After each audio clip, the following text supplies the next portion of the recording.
Welcome, everyone.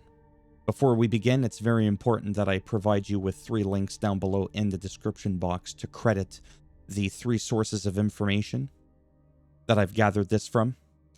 This is from Tweaktown, originally from Digital Foundry. This is a screenshot side by side of the PS5 in performance mode, or Xbox Series X, and the PS5 Pro in performance mode. And the reason the difference is so drastic is because the performance mode on the PS5 Pro retains the standard ray traced global illumination that you would normally only get in the 30 and 40 FPS mode of the PS5 and Xbox Series X. Over here, we can see Digital Foundry's video doing a side-by-side with the standard base PS5 or Xbox Series X on the left, the PS5 Pro being on the right. You also have to understand the reason why Ubisoft was able to do such a good job with this is because when they designed and developed the game, it had the PS5 Pro in mind right from the very get-go. You see, a lot of these other games that have the PS5 Pro enhanced, it was an afterthought, so they weren't able to do as much with it. At least that's my opinion. And I don't want to make this video too long. If you want some more in-depth side-by-sides with the quality mode and all that sort of stuff, that's where his 12-minute video comes in. And this was basically to explain here. So I'm not going to talk about the Xbox Series X, because it's the exact same thing as the base PS5.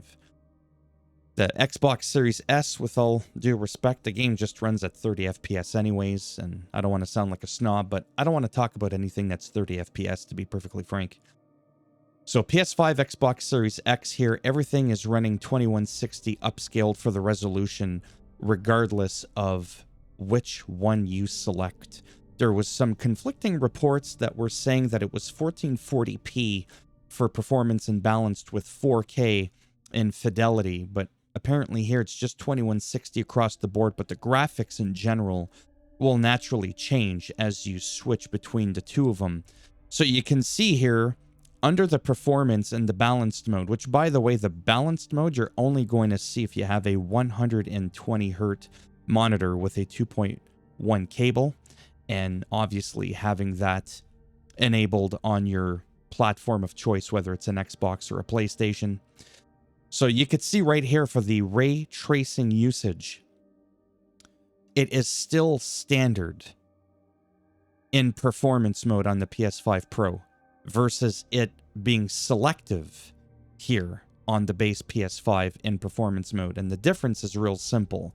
The selective that you get on the base PS5 and Xbox Series X and Xbox Series S, I guess we'll throw them in there, is that the ray tracing is used to compute the global illumination for diffused lighting in the hideout portion of the game, which, by the way, speaking of performance, even on a PS5 Pro in performance mode, when you're in your hideout, it runs like shit at like 25 to 30 FPS.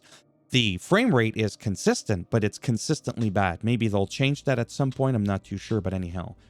Whereas with the standard here that you get on the performance mode of the PS5 Pro, which is why that difference is so drastic, is real simple. The ray traced that's used to compute global illumination to diffuse the lighting, it's throughout the entire game world. Like, that is just absolutely mind-blowing. So that is the difference between, you know, having the ray traced on, period, and then just not having it at all when you're in performance mode. Like I said, on Xbox Series X, PS5, you have to be in fidelity or balanced mode in order to achieve that same level of graphics. Now, in terms of draw distances and all that, I'm not going to lie, I don't really know all that much. I just know that when you look at it, it's freaking night and day. Like, I mean, not going to start going, oh, I could see that extra little twig there, and I don't see that twig in there. It looks a little bit more fuzzy. No, this is, okay, pretty dramatic. So that is essentially what's going on. And I am blown away, like I said, me, myself, being on the PS5 Pro, playing it in balanced mode. I'm obviously going to be making a couple of videos on this. I just wanted to make a roughly 5-minute video on this, kind of just going over the basics. Otherwise, if I get too long-winded, you might as well have just watched his entire video, which is 12 minutes. I tried to kind of condense it a little bit, which I'm not always good at doing because I'm known for going on these long rants. So there you have it. Hopefully between these 3 links, you get everything that you're looking for. If you want some little extra specifics, and there it is. So thumbs up if you liked the video. It does greatly help support the channel with the algorithm in trying to make me more relevant in the search results. Thumbs down if you didn't like it. I'll bend it in half, twist it, and break this thing off here right inside where the sun don't shine. And it's going to be in fidelity mode at 30 FPS, so it's really going to stutter in there. That's disgusting. And if you want to subscribe to the channel, naturally, that'd be great. But if not, thanks for stopping by anyways. Take care. And if I'm lucky, maybe I shall see some of you in the next one. Bye for now.